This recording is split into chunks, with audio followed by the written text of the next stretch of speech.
que todos aquí, y usted sobre todo, conoce, y es de que en tiempos de crisis no solamente lo malo son las crisis y el hambre que se puede pasar por determinados segmentos de la población, sino que además se produce unos determinados intentos, ojalá no se consigan, de provocar una guerra, porque con una guerra lo que haces es incrementar luego la demanda de producción.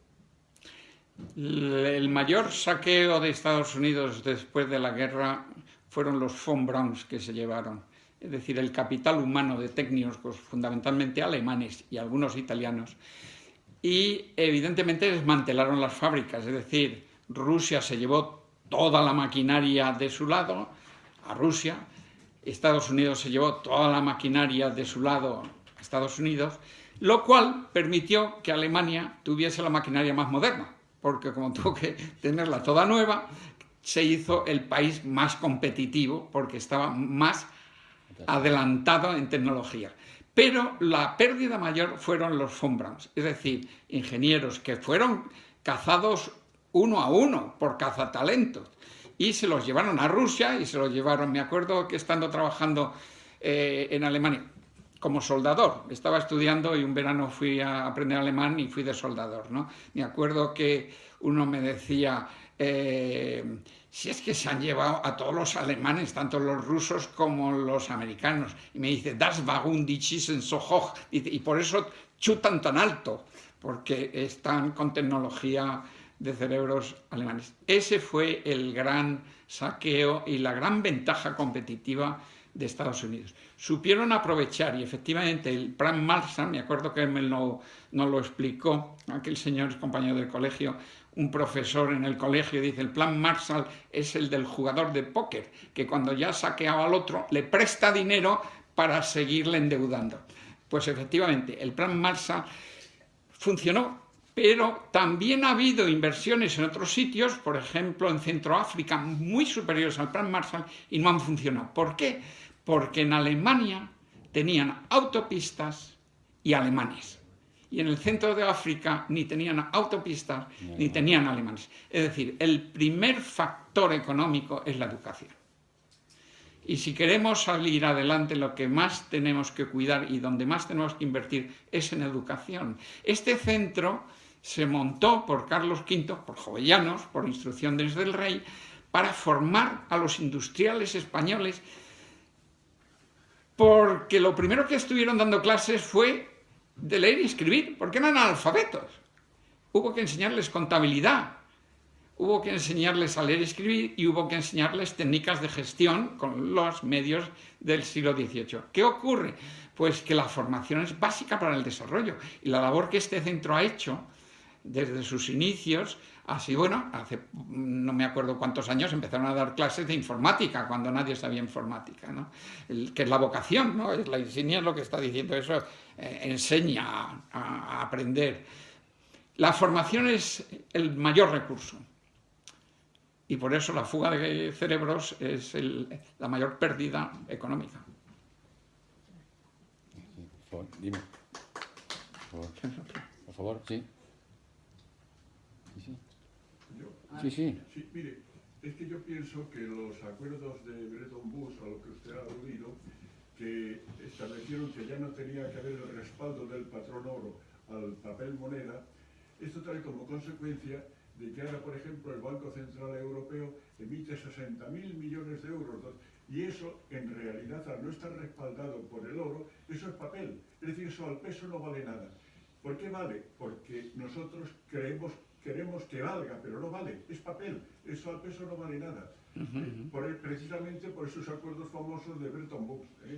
Sí, bueno, evidentemente cuando Nixon dijo que no respaldaba a Estados Unidos, que fue una medida coyuntural, digamos, de momento no respaldamos el dólar con oro, a consecuencia, y lo cuento en el libro, de Gaulle, porque en un momento De Gaulle denunció esto, tal y como estamos, Estados Unidos está empezando a imprimir más papel que oro tiene, y mandó un avión de dólares y se trajo un barco de oro. el dinero convencional fiduciario tiene una ventaja, porque cuando ocurrió esto con Nixon, el comercio internacional se disparó. ¿Por qué? Porque si nos fijamos en un recurso muy limitado, el oro o el cobre es limitado, entonces restringe la capacidad de comercio exterior que puede aguantar y soportar a un precio fijo.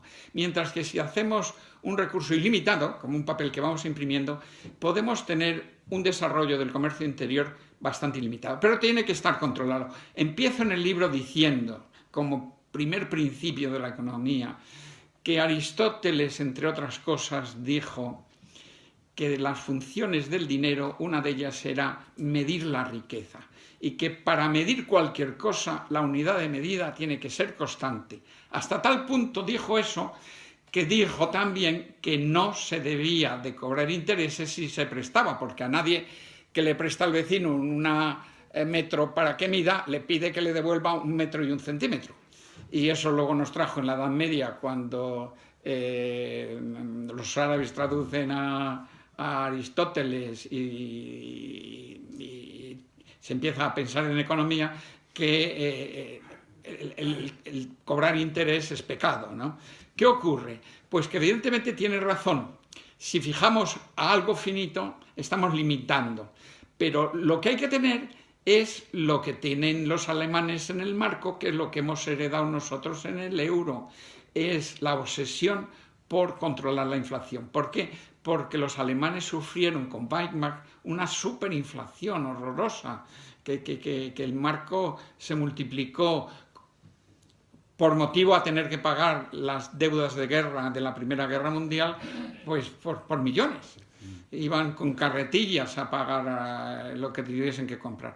Pues, ¿qué ocurre? Que afortunadamente, el primer mandato que tiene el Banco Central Europeo es controlar la inflación y tener una moneda lo más estable posible. Desgraciadamente, pero bueno, afortunadamente también, con estas crisis se le ha dado un segundo mandato en donde se le autoriza a hacer intervenciones monetarias, por ejemplo, el poder comprar deuda de países para bajar los tipos de interés, sujeto a la primera enmienda, al primer mandato, es decir, sujeto a que la moneda esté controlada. Es decir, que si se tiene disciplina por las autoridades centrales y se controla los volúmenes de emisión, pues no corremos riesgo. Lo malo es cuando se abre esa mano. Hablábamos de Sudamérica. En Sudamérica, como vieron que no tenían crédito ni tenían posibilidad de reservas para invertir en el desarrollo vía Keynes, lo que hicieron es imprimir. Y de ahí vinieron los 2 dígitos de inflación.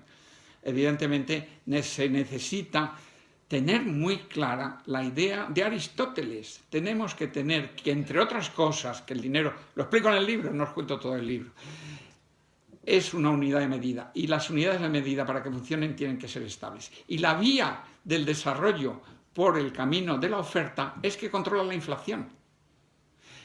Los keynesianos asociaban que solo hay desarrollo, y hoy en una comida que he tenido con los amigos alguien lo ha comentado, que para tener desarrollo hay que tener inflación. No, la vía de desarrollo keynesiana, como estimula la demanda, no solo estimula la actividad económica, sino que sube el precio, porque corta más alto. Luego, los keynesianos tan asociados tienen que el desarrollo lleva inflación, que cuando vino la estagflación, es decir, inflación con retroceso, no lo sabían explicar. Dice, bueno, si inflación implica desarrollo. No. ¿Qué pasó con la estagflación? Pues, de nuevo, si tenemos la demanda y tenemos la oferta.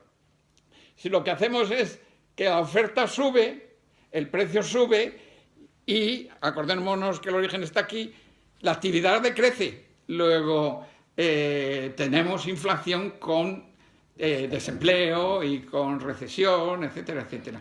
Luego, un principio tiene que ser la estabilidad monetaria, porque es clave para una estabilidad de la economía en su función de unidad de medida. Porque es que, además, los perjuicios sociales son tremendos. La inflación, ¿quién perjudica? Perjudica de entrada al asalariado, al jubilado, al que consume y no puede ahorrar. Al que tiene invertido en bienes que se revalorizan con la inflación, le trae sin cuidado. Le afecta en el día al día de que le suben el precio del café o del periódico.